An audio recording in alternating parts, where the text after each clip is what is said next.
Salam budaya, Rahayu. Saya Kang Rofik, tukang ngeluyur yang kali ini masih berada di kawasan Lodoyo, Kabupaten Blitar. Setelah sebelumnya kita mengunjungi makam Pangeran Prabu, sekarang kita akan melanjutkan perjalanan menuju makam seorang tokoh penting lainnya, yaitu Raden Setro Manggolo atau yang juga dikenal sebagai Syekh Abu Naim Fatullah. Yuk, kita jelajahi sejarah dan makna di balik makam ini. Nama lain dari Syekh Abu Naim Fatullah adalah Raden Setro Manggolo atau kadang disebut juga Raden Sutro Manggolo. Beliau merupakan keturunan ketujuh dari Sunan Tembayat, yang juga dikenal sebagai Syekh Hasan Nawawi. Sunan Tembayat sendiri dimakamkan di Gunung Jabalkat, Klaten, Jawa Tengah. Berikut silsilah beliau. Sunan Tembayat, berputra Panembahan Jiwo. Panembahan Jiwo berputra Panembahan Minangkabau.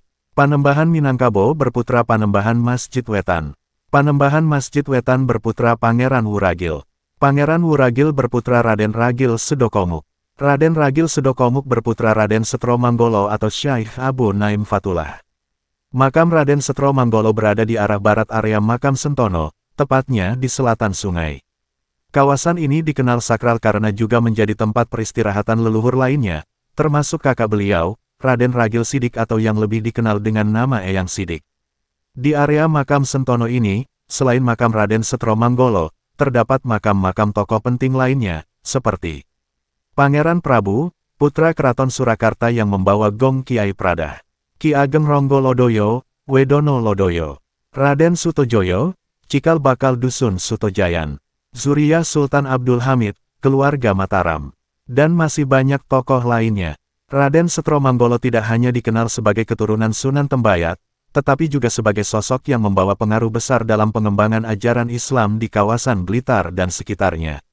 Selain itu, beliau juga dihormati sebagai leluhur yang menjadi panutan bagi keturunannya yang kini tersebar di Blitar, Tulungagung, dan wilayah lainnya. Di makam ini, banyak peziarah yang datang untuk mendoakan beliau dan para leluhur lainnya. Menariknya, salah satu tokoh perempuan, Mbok Boinem, yang juga dimakamkan di area ini, diketahui jasadnya masih utuh ketika makamnya dibongkar. Ini menjadi salah satu bukti tentang kesucian dan keistimewaan orang-orang yang dimakamkan di sini. Kawan-kawan, perjalanan ini mengajarkan kita tentang pentingnya menghormati leluhur dan menjaga tradisi yang diwariskan. Ziarah ini bukan hanya sekadar kunjungan, tetapi juga bentuk penghormatan kita terhadap sejarah dan para pendahulu. Dengan mengunjungi makam-makam seperti ini, kita diajak untuk mengenang perjuangan mereka dalam menyebarkan ajaran Islam dan menjaga harmoni kehidupan di masa lalu. Demikian perjalanan kita hari ini di makam Raden Setro Manggolo. Saya Kang Rofik, tukang ngeluyur, akan terus membawa Anda menjelajahi tempat-tempat bersejarah yang syarat makna. Jangan lupa like dan subscribe channel ini supaya kita bisa terus melestarikan budaya dan sejarah Nusantara. Salam budaya, Rahayu.